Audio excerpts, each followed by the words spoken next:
శ్రీమాత్రే నమః. ఈ పూట మనం నలమహారాజు కథలో భాగం చదువుకోబోతున్నాం. బృహదీశ్వర మహర్షి చెబుతున్నాడు, యుధిష్ఠిరుడా, దమయంతి స్వయంవరం నుండి దిక్పాలురు తిరిగి తమ తమ లోకాలకు వెళ్ళేటప్పుడు కలియుగ ద్వాపరయుగ పురుషులతో చర్చ జరిగింది. ఇంద్రుడు అడిగాడు, కలిపురుష, ఏమిటి విశేషం? ఎక్కడికి వెళుతున్నావు? కలి ప్రత్యుత్తరం, నేను దమయంతి స్వయంవరానికి ఆమెను వివాహం ఆడాలని అభిలాషతో వెడుతున్నాను.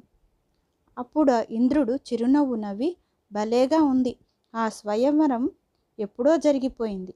దమయంతి నలుని వరించింది. మేమంతా వెళ్ళి వచ్చాం. కలియుగ పురుషుడు కోపంతో, ఓహో, అయితే చాలా అనర్థమే అయింది. ఆమె దేవతలను ఉపేక్షించి మనుష్యుణ్ణి పొందినదా? అందువలన ఆమెను శిక్షించవలసి ఉంది అన్నాడు. అప్పుడు దేవతలు, అది సరికాదు. దమయంతి మా ఆజ్ఞ స్వీకరించే నలుని వరించింది. నిజానికి నలుడు సర్వగుణ సంపన్నుడు. ఆమెకు తగినవాడు. సర్వధర్మ మర్మాజ్ఞుడు, సదాచార సంపన్నుడు. అతడు ఇతిహాస పురాణ సహితంగా వేదాధ్యయనం చేసినవాడు. ధర్మానుసారంగా యజ్ఞాలతో దేవతలను సంతృప్తులను చేయువాడు. ఆయన ఎవరిని బాధించడం లేదు. దృఢ నిశ్చయం కలిగినవాడు. సత్యనిష్ట కలిగినవాడు. చతురత ధైర్యం, జ్ఞానం, తపస్సు, పవిత్రత, దయ, సమగుణాలతో లోకపాలకులతో సమానమైనవాడు. ఆయనను శపించడం అంటే నరలోక జ్వాలాగ్నిలో పడిపోవడమే. ఈ విధముగా చెప్పి ఆ దేవతలు వెళ్ళిపోయారు. అప్పుడు కలియుగ పురుషుడు ద్వాపరునితో, సోదరా, నేను కోపాన్ని శాంతింపజేయను. ఇందుచేత నేను నలుని శరీరంలో నివసిస్తాను. నేను ఆయనను రాజ్యభ్రష్టునిగా చేస్తాను. అప్పుడు అతను దమయంతితో నివసించలేడు. ఇందుకనుగుణంగా నీవు కూడా జూదంలో పాచికల్లో ప్రవేశించి నాకు సహాయం చేయాలి అనగా ద్వాపరుడు కలి మాటలు స్వీకరించాడు. కలి ద్వాపరులిద్దరూ నలుని రాజధాని నగరానికి వచ్చి ఉన్నారు. నలునిలో ఏదో ఒక దోషం కనిపెట్టాలనుకున్న వారిద్దరూ 12 సంవత్సరాల వరకు ఏ దోషము నలమహారాజు వద్ద చూడలేకపోయారు. ఒకరోజు నలరాజు సంధ్యా సమయంలో లఘుశంకకు వెళ్ళవలసి వెళ్ళి వచ్చాక కాళ్ళు కడుగకుండానే ఆచమనం చేసి అలాగే సంధ్యావందన కార్యక్రమాలు నిర్వర్తించడానికి కూర్చుండిపోయాడు. ఆ అపవిత్రతను గమనించిన వాడై కలి నలుని శరీరంలో ప్రవేశించాడు. అలా నల శరీరంలో ప్రవేశించినదే తడవుగా కలి రెండవ రూపాన్ని ధరించిన వాడై పుష్కరుని వద్దకు వెళ్ళి చెప్పాడు, నీవు నలునితో జూతమాడుము.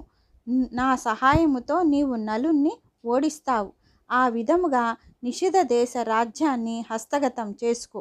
పుష్కరుడు కలి మాటలు విని నలుని వద్దకు వెళ్ళాడు. ద్వాపరుడు పాచికలు రూపం ధరించి పుష్కరునితో వెళ్ళాడు. పుష్కరుడు బలవంతం పెట్టగా నలుడు పాచికలాడుటకు అంగీకరించెను. పుష్కరుడు నలునితో జూతమాడడం ప్రారంభించాడు. కలి తన శరీరంలో ప్రవేశించి ఉన్నందువలన నలునికి అంతా దుష్ట ఫలితమే ఎదురుగాజొచ్చింది. నైతిక నిమిత్త కార్యక్రమాలకు విఘాతం ఏర్పడింది. పాలనా కార్యక్రమాలకు విఘాతం ఏర్పడింది. పుష్కరుని పాచికలు పారాయి. నలుడు పాచికలు పందెములలో బంగారము, వెండి, రథాలు, వాహనాలు అన్నీ ఓడిపోయాడు. ప్రజలు, మంత్రులు నలుని జూత ఫలితాలకు బాధపడ్డారు. ఎలాగైనా ఆయన జూదము మానేస్తే బాగుండునని భావించారు. ఆ సంగతి చెబుదామని వారు వచ్చి ద్వారం చెంతకు చేరుకున్నారు. వారి అభిప్రాయాన్ని గ్రహించి ద్వారపాలకులు దమయంతి చెంతకు వెళ్ళి, మీరు మహారాజుకు ఇట్టి విన్నవించండి. మీరు నిజమైన ధర్మం, అర్థ తత్వములు మీ ప్రజలందరూ మీకు కలుగుతున్న దుఃఖాన్ని సహించలేకుండా ఉన్నారు. మీతో వచ్చి కలవడానికి ద్వారం వద్ద నిలిచి ఉన్నారు. దమయంతి దుఃఖంతో నలమహారాజు వద్దకు వెళ్ళి గద్గద కంఠంతో, స్వామి, నగరంలోని రాజభక్తులకు ప్రజలు, మంత్రిమండలిలోని వారు మిమ్మల్ని కలియుటకై వచ్చి బయట నున్నారు. వారిని మీరు కలవండి అంది. కానీ నలుడు పురుషుడు తనను ఆవేశించి ఉన్నందున, ఆ ప్రభావంలో మునిగి ఉన్నందున ఆమెకు ఏమీ బదులు చెప్పలేదు. మంత్రిమండలి వారు, ప్రజలు శోక సంతప్తులై అసక్తులై వెళ్ళిపోయారు. పుష్కరుడు నలుడు కొన్ని నెలల పాటు జూదమాడారు. నలుడు పూర్తిగా ఓడిపోయాడు. నలుడు వేసే పాచికలు ప్రతిసారి అతనికి వ్యతిరేకంగా పడసాగాయి. ధనమంతా చేజారిపోయింది. ఈ సంగతి తెలుసుకున్న దమయంతి నలుని సారథి వర్షేణుయుణ్ణి పిలిపించింది. ఆ సారథితో ఇలా చెప్పసాగింది. సారథి, నీవు మహారాజుకు ప్రేమపాత్రుడవు. మహారాజు చాలా కష్టాలతో చిక్కుకొని ఉన్నారు. అది నీతో దాచిపెట్టినది కాదు. అందుచేత నీవు రథానికి గుర్రాలను పూంచి నా 2 పిల్లలను రథంపై కూర్చొనబెట్టుకొని కూడిన నగరానికి తీసుకుని వెళ్ళు.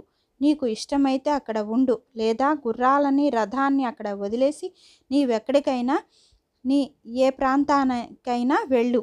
దమయంతి కథనాన్ని అంతా సారథి విన్నవాడై మంత్రులతో ఆలోచించి పిల్లలను కూడిన పురానికి చేర్చాడు. రథము, గుర్రాలు అక్కడే వదిలివేసి కాలినడక మీదనే అయోధ్యకు వెళ్ళి చేరాడు. అక్కడ ఋతుపర్ణ రాజు వద్ద సారథిగా ఉండసాగాడు. సారథి వర్షణేయుడు వెళ్ళిపోయాక పుష్కరుడు నలరాజును పాచికల ఆటలో ఓడించి రాజ్యాన్ని, ధనాన్ని తీసుకున్నాడు. అప్పుడు పుష్కరుడు నలునితో సంబోధిస్తూ నవ్వుతూ, ఏమిటి, ఇంకా ఏమైనా జూతమాడతావా అన్నాడు. ఆటలో ఓడడానికి నీ దగ్గర ఏమీ లేదు, కానీ పందెంలో దమయంతిని ఓడడానికి నీకు అభ్యంతరం లేకపోతే అలా ఆడడం యోగ్యంగా నీవు భావిస్తే ఆడవచ్చు అన్నాడు. శ్రీమాత్రే నమః. లైక్ చేయండి, షేర్ చేయండి, సబ్స్క్రైబ్ చేసుకోండి, కామెంట్ చేయండి. ప్రేమతో మీ సత్య. నమస్తే.